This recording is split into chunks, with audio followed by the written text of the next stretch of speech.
Je suis née en Franche-Comté, au milieu de paysages très nature, très sauvages. J'étais assez solitaire, donc tous mes jeux, c'était près des rivières, dans les arbres, faire des cabanes, voilà. Je suis venue à Strasbourg pour faire des études d'art aux Arts Déco. J'ai toujours été peintre. J'étais rentrée aux Arts Déco pour être peintre. Il y avait un lieu à l'école qui s'ouvrait, qui s'appelait le département art, avec Sarkis, Jean-Marie Crahaut, Rossignol. Ça, c'était une ouverture extraordinaire sur le monde de l'art. Je suis prof aux Arts Déco maintenant, oui, j'enseigne en première année la peinture, puis de l'accompagnement de projet. Je fais aussi un travail avec les étudiants sur la question de la médiation. Je travaille donc au CFPI aussi, le centre de formation pour un artiste intervenant. Voilà. Oui, j'ai une vision assez intéressante dans cette école.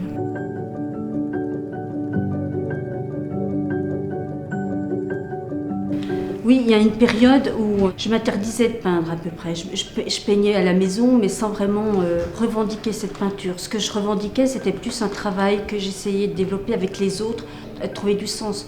On disait, la peinture, ça n'a pas de sens. Tu fais ce que tu ressens et c'est tout. J'arrivais pas encore à conscientiser ce que je faisais dans cette peinture. J'allais souvent à l'île de Groix et pendant un certain temps, j'allais à la rencontre de rochers, il est toujours les mêmes. J'avais choisi des rochers, entourés par eux, je voyais presque pas de végétation. Il y a eu une interaction entre eux et moi, et j'ai pris ça comme une réponse à toutes ces questions que je me posais par rapport à peindre, pas peindre. Et c'est là où je me suis vraiment engagée dans la peinture.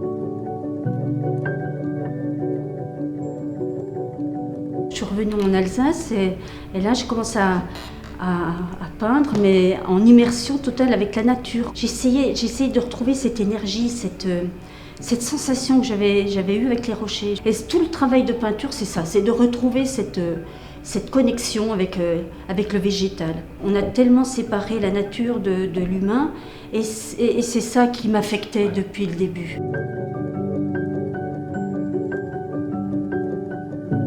Concrètement, quand je pars dans la nature, je pars avec mes toiles, mes pigments, et puis je travaille à l'acrylique. Et puis je fais mon travail en direct dans la nature, en immersion totale. Depuis un an, je fais un travail qui prolonge ce travail dans la forêt. Le fait de travailler à l'acrylique, ça m'a souvent posé question, mais c'est assez pratique parce que ça sèche vite. Puis comme c'est un travail en direct, ça va très vite aussi. Le travail que je fais dans la forêt, quand je le ramène à l'atelier, je lui donne un prolongement, mais je travaille à l'huile. Et là, je travaille autant avec les dessins qui sont faits dans la forêt, mais aussi avec les photos que je fais. Et le fait d'aller à l'atelier, ce travail instinctif, il s'est transformé. Je prends une distance, je conceptualise plus. Comment dépasser ce que l'œil voit, c'est ce que je cherche dans la peinture. C'est peindre avec ce qu'on sent, ce qu'on entend, ce qui résonne au fond de soi, de manière très intime comme ça.